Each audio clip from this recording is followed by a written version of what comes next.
আমার চ্যানেলে তোমাদের সকলকে স্বাগত। আজ আমরা ক্লাস 6-এর রায় মার্টিন প্রশ্নবিচিত্রা থেকে পরিবেশের দ্বিতীয় পর্যায়ক্রমিক মূল্যায়নের 6 নম্বর স্কুল সলভ করব।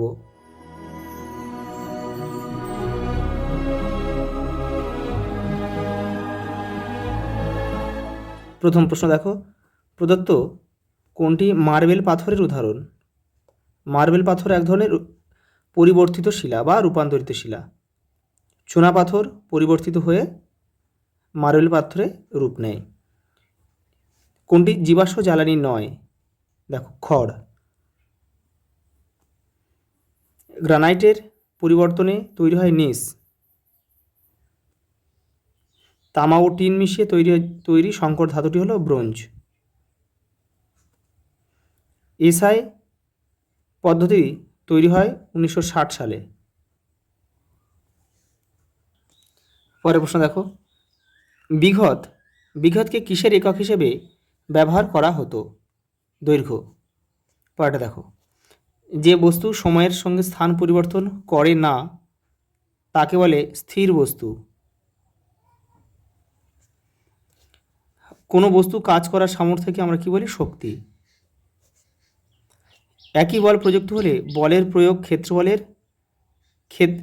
ক্ষেত্রের ক্ষেত্রফল যত কমবে চাপও তত বাড়বে। পরেরটা দেখো, পাস্কাল কিসের একক? চাপ।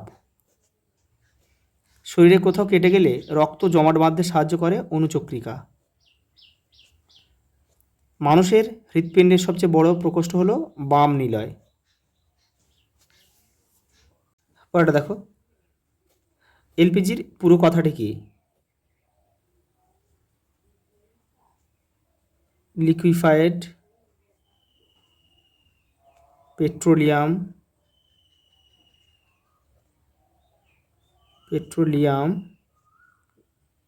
গ্যাস। পরেরটা দেখো, লোহার প্রধান আকরিকের নাম কি? হেমাটাইট।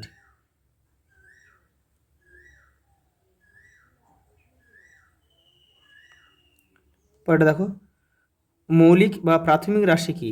দেখে নাও। এই দেখো, এমন কিছু রাশি আছে যারা অন্য কোনো রাশির উপর নির্ভর করে না, যেমন দৈর্ঘ্য, ভর, সময় ইত্যাদি। এদের মৌলিক বা প্রাথমিক রাশি বলে। পরেরটা দেখো, আয়তন কাকে বলে? তোমাদের বইয়ের 68 নম্বর পেজে দেখো রয়েছে, এই যে এখান থেকে তোমরা লিখবে, এই যে বস্তু মাত্র কিছু স্থান দখল করে থাকে, কোনো বস্তু যতটা স্থান দখল করে থাকে তাকে ওই বস্তুর আয়তন বলে। পরেরটা দেখো, এসআইতে ওজনের একক কি? নিউটন। পরেরটা দেখো, কোন শক্তিকে কাজে লাগিয়ে পালতোলা নৌকা চালানো হয়? বায়ু শক্তি।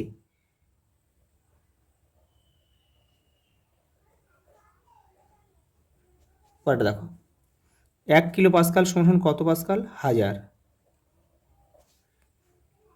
কোনো তরলের যদি দুই স্থানে চাপ অসমান হয় তাহলে কি হবে? দেখে নাও। এই দেখো, তোমাদের বইয়ের 102 নম্বর পেজে রয়েছে, কোনো তরল বা গ্যাসের দুই স্থানে যদি চাপ অসমান হয় তবে বেশি চাপের স্থান থেকে কম চাপের স্থানে তরল বা গ্যাস প্রবাহিত হয়। পরেরটা দেখো, মানুষের বুকের মাঝখানে অবস্থিত শক্ত হাড়টিকে কি বলা হয়? বক্ষাস্থি। এখানে লিখে দিচ্ছি, বক্ষাস্থি এটার সঙ্গে। আমাদের হাঁটুতে বা কনুইতে কোন প্রকার অস্থি সন্ধি থাকে? হিঞ্জ।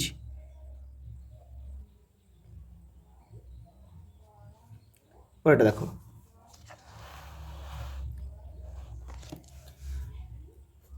পাললিক শিলা কিভাবে তৈরি হয়? দেখো, তোমাদের বইয়ের 56 নম্বর পেজে উত্তরটা রয়েছে। এই দেখো, হ্রদ, নদী, সমুদ্রের জলের নিচে পলি জমা হয়, ধীরে ধীরে সেই পলিস্তর মাটির নিচে চলে যেতে থাকে। মাটির নিচে গরমে আর চাপে লক্ষ লক্ষ বছরে সেই পলি থেকে পাললিক শিলা তৈরি হয়। জলের নিচে পাললিক শিলা তৈরি হয়, তাই অনেক সময় এতে মাছ, শামুক ইত্যাদির পাথর হয়ে যাওয়া দেহাবশেষ বা ফসিল পাওয়া যায়। এই পর্যন্ত লিখলে হয়ে যাবে।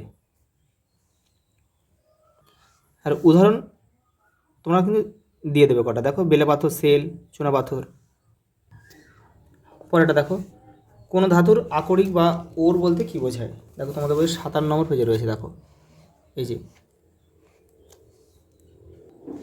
যে যে খনিজ থেকে ধাতুকে সস্তায় ও সহজে বার করা সম্ভব তাকে ধাতুর আকরিক বা ওর বলা হয়। একটা উদাহরণ তোমরা দিয়ে দেবে, যেমন লোহার প্রধান আকরিক হচ্ছে হেমাটাইট। পরেরটা দেখো, গড় সৌরদিনের সাহায্যে কীভাবে ঘন্টা, মিনিট ও সেকেন্ডের মাপযোগ করা হয় তা লেখো। তোমাদের বইয়ের 69 পেজে উত্তরটা রয়েছে। দেখো এই দেখো এইখান থেকে তোমাদের কিন্তু লিখতে হবে। এই যে এখান থেকে তোমাদের এটা পুরোটা লিখতে হবে যে সারা বছরে সৌরদিন যোগ করে যোগফলকে 365 দিয়ে ভাগ করে আমরা পাই কি গড় সৌরদিন। আর এই গড় সৌরদিনকে আমরা 24 দিয়ে ভাগ করবো 1 ঘন্টা। দেখো 1 ঘন্টাকে আবার 60 দিয়ে ভাগ করে আমরা কি পাই? দেখো মিনিট পাই। আবার দেখো মিনিটকে 60 দিয়ে ভাগ করে আমরা পাই সেকেন্ড পাই। পরেরটা দেখো, এসআই এককগুলি প্রচলনের দরকার হয়েছিল কেন বলে তোমার মনে হয়? দেখে নাও। পরেরটা দেখো, পৃথিবীতে সব খাবারের শক্তির উৎস সূর্য, উক্তিটি ব্যাখ্যা করো। দেখে নাও।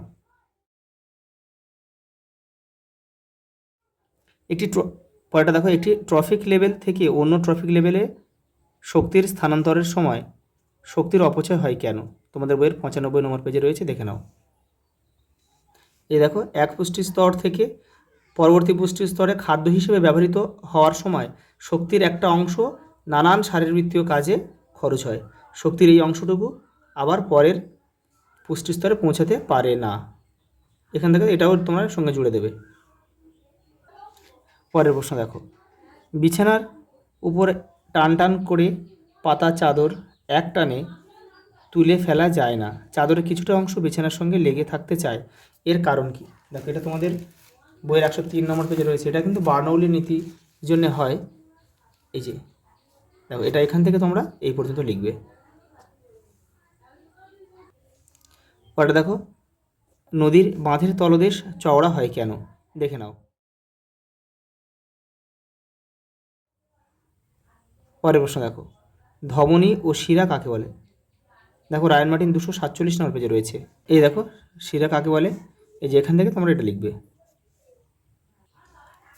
এই ধমনী কাকে বলে, এখান থেকে এই পর্যন্ত লিখবে। যে সকল রক্তবাহু হৃৎপিণ্ড থেকে বিশুদ্ধ রক্ত বহন করে দেহের বিভিন্ন অংশে প্রেরণ করে তাকে ধমনী বলে।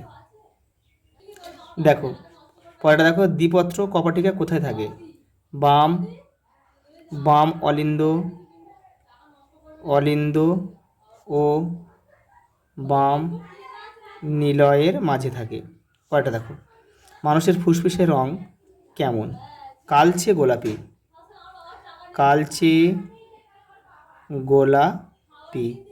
পরেরটা দেখো, ফুসফুসের কাজগুলি লেখো। তোমাদের বইয়ের 115 নম্বর পেজে রয়েছে। দেখে নাও।